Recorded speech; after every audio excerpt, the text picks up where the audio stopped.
Satu masa dulu, nama Chowkit cukup terkenal di Kuala Lumpur. Ada yang datang untuk berniaga, ada yang datang untuk hidup, dan ada juga yang datang untuk hilang.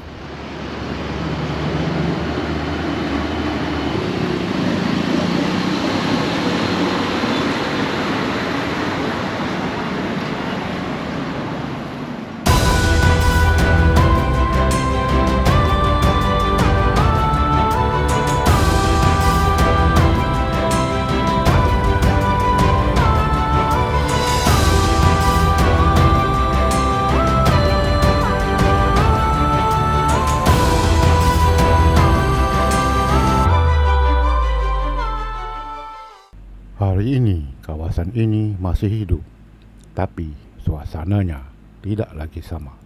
Pada era 70-an hingga awal 2000, Chowkit bukan sekadar kawasan pasar.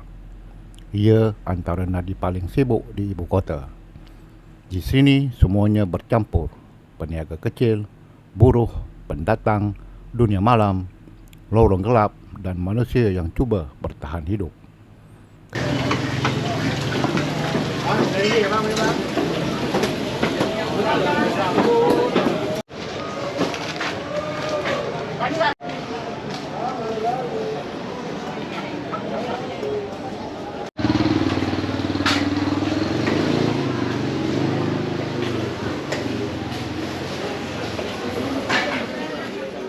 Bila malam menjelma, suasana di Chowkit berubah.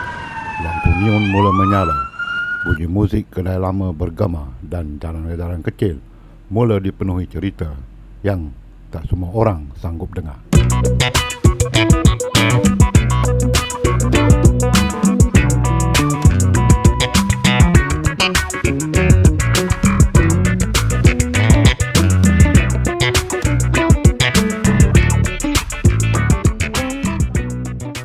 Masa bergerak perlahan di Chowkit, tapi perubahan tetap datang.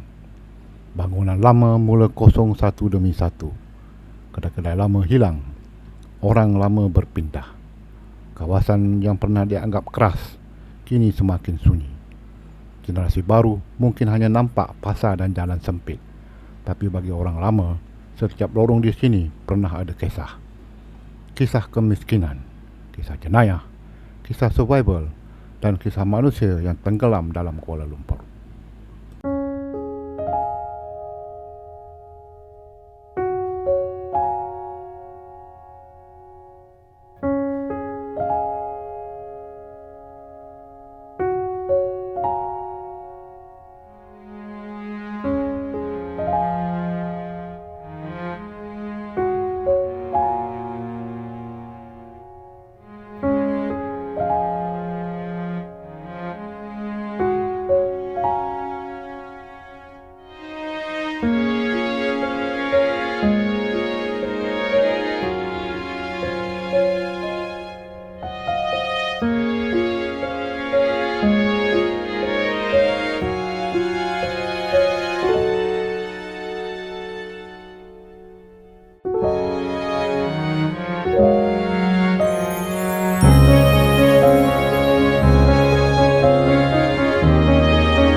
Hari ini, Chowkit masih bernyawa, pasarnya masih sibuk, jalan rayanya masih penuh manusia, tapi wajahnya sudah berubah.